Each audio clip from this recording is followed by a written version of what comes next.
Jalen Phillips is very good at that. Yeah, 100%. Yeah, have you watched any Jalen Phillips film, and what did you notice?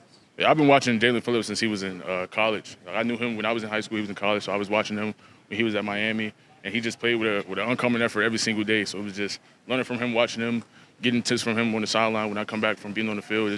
I'm just learning. I'm surrounded by a good group, so I'm excited. I know Shaq Barrett was only here for a short period of time. What, if anything, do you think you'll take away from that short time you did get to spend around him? Me and him was going over like the steps in the pass rush, like when to step, when to swipe.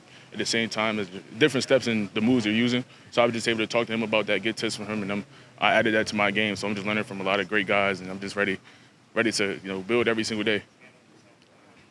You guys good? Can you talk about the challenge of setting the edge in the NFL? How much different is this from college? I know you haven't put pads on, but the process. What's the process like? Honestly, you're just going against a better guy, bigger guy, a guy that's just as fast as you. So, in college you got to set the edge, and here you got to set the edge. It's the same thing. You just got to bring a little more juice. That's about it. My last question is, how do you plan to prepare for the joint practices and preseason games? What do you need to be up to speed on before those happen? For right now, I'm just focusing on practice with us. One day at a time, trying to get better, 1% better. Not only as a player, just as a team, also as a defense. So I'm just taking it one day at a time, and when that time comes, that's when the time comes. What's next for this offense this season? We know you got another tight end in Jonnu Smith. Yeah. You got a slot receiver in OBJ. What's the next step for this offense? Man, it's been cool to put together a whole offseason of focus, right? Like, everyone talks about year 3 in a system and kind of understanding it a little bit more, but when you look at the good and maximizing that, the explosive plays, obviously, and then the bad, the short yardage and making that a point of emphasis, being able to do that a number of ways, right? You don't want any game plan where you feel like there's something we need to be worried about. It's being able to pick from a bunch of tools. So I feel like that's kind of what we're doing, maximizing the positives, minimizing those negatives, and being able to build out that tool belt so that you can pull from that slot receiver, that tight end, that wide receiver, whatever it is, to make the plays when their number's called. Speaking of that, Tyreek said one thing he'd like to see is this offense have more sustained drives, 12-play drives, as opposed to the 75-yard pass. Okay. Yeah.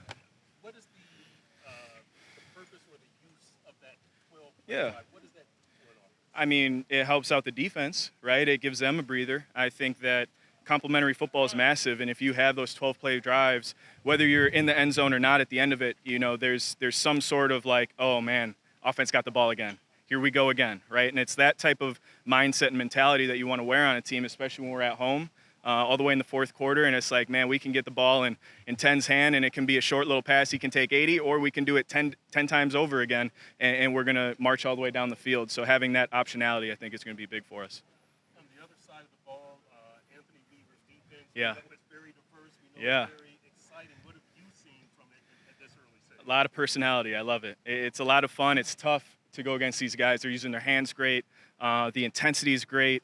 They're playing together, the strain. I mean, you never see guys finishing down the field without about 2 or 3, leading by Jalen Ramsey, running everybody down from the backside all the way. Linebackers, stack monsters. I mean, guys are hustling. They're playing together. It's fun to go against. It's a challenge, and I think that's the best part is there's no victim mentality around here. It's like, man, you got to get better. You got to step up the standard no matter what.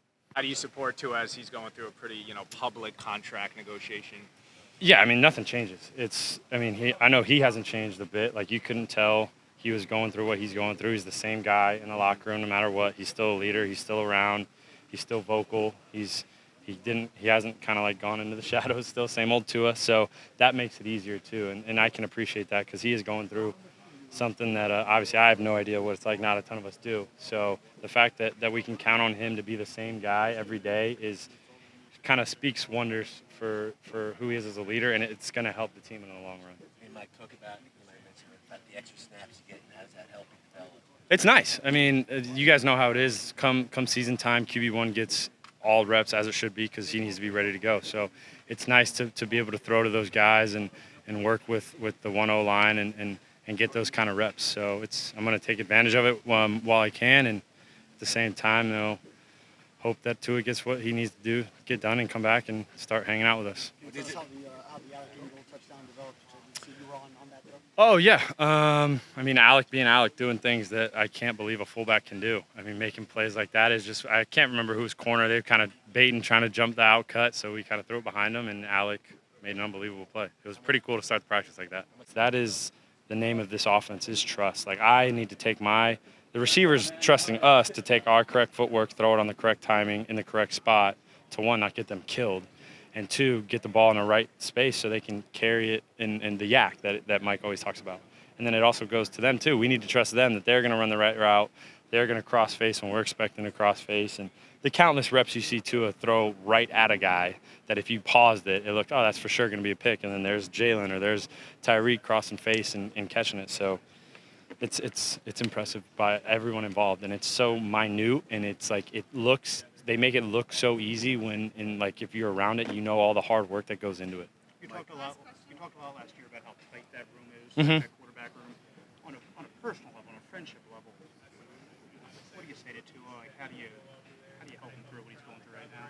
I think, as a friend, is try your best to kind of take his mind off of it. I mean, like, we played a ton of golf, and I'd rather stress about a 20-foot putt or like duffing a chip than multi-million-dollar contract. You know what I mean? So I think that's, we can do him a service and owe it to him to just treat him the same and not, hey, how's it going? Like, you gonna sign? You gonna sign? Like, I'm sure he would love to tell us when it's gonna, you know what I mean? Everybody would love to get it done. And so you just gotta just be a guy, man. It's like our lives are so consumed with football. So it's like, whenever you do get that chance to decompress and get off the field, it's like, just chop it up about something else. I mean, like, talk about how he had 57 5-stars at Alabama, and if I had that at Western Kentucky, I would have won the national championship too. You know what I mean? Just like little stuff like that. And so, yeah, I mean, it's the room is super, super tight. I mean, like, a lot of rooms I've been around, off-season hits, everyone kind of does their own thing, and then we reconvene when we come back. But no, I mean, we were texting.